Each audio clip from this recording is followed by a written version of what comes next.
এটা আমি এক বাক্যে উত্তর দিতে পারবো না, এটা আপেক্ষিক। বিগত অন্তর্বর্তী সরকারের স্বাস্থ্য উপদেষ্টাকে আপনারা কিন্তু আপনাদের দলীয়ভাবেই বলেছিলেন যে তিনি খুব একটা ভালো কাজ করেন না, তার অপসারণও চেয়েছিলেন। একটা মামলার আবেদন করতে গিয়েছিলেন একজন এমপি, যদিও মামলাটা খারিজ হয়ে গিয়েছে, মামলাটা নেওয়া হয় নাই, কিন্তু আপনার কি মনে হয় যে এই হাম বিষয়ে অন্তর্বর্তী সরকারের অবহেলা ছিল নাকি ছিল না? এটা আমি এক বাক্যে উত্তর দিতে পারবো না, এটা আপেক্ষিক।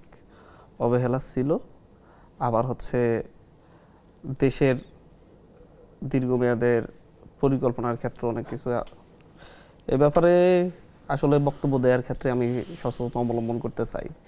তবে যেহেতু হামের টিকে আসে নাই, 600 শিশু মারা গেছে এবং 600 শিশু মারা গেছে, এই দায়ীটা সরকারকে নিতে হবে। তো পরবর্তীতে আমরা যেটা জানলাম যে হচ্ছে দিনাজপুরে হামের টিকার কিছু নিউজ পত্রপত্রিকাও দেখলাম, আসলে হামের টিকার সংকটের চাইতে ব্যবস্থাপনার সংকট সবচাইতে বেশি। সেই ব্যবস্থাপনা তো অন্তর্বর্তী সরকারেরই ব্যবস্থাপনা তো ছিল। দুইটা মিলেই অবশ্যই এটা দায়ী যারা দায়িত্বশীল ছিল, সেটা অন্তর্বর্তী সরকারের স্বাস্থ্য উপদেষ্টা হোক আর বাকি যারাই হোক, তাদের ব্যাপারে একটা তদন্ত করে শ্বেতপত্র দেওয়া দরকার। এটা যেহেতু নতুন সরকার এসেছে, নতুন সরকার শ্বেতপত্র প্রকাশ করুক, তারপর সেটার উপর আমরা আপনারা কি অন্তত এই তদন্তটা দাবি করতে পারেন? হ্যাঁ, দাবি তো করলামই, এখনই দাবি করলাম। না, সংসদেও করতে পারেন?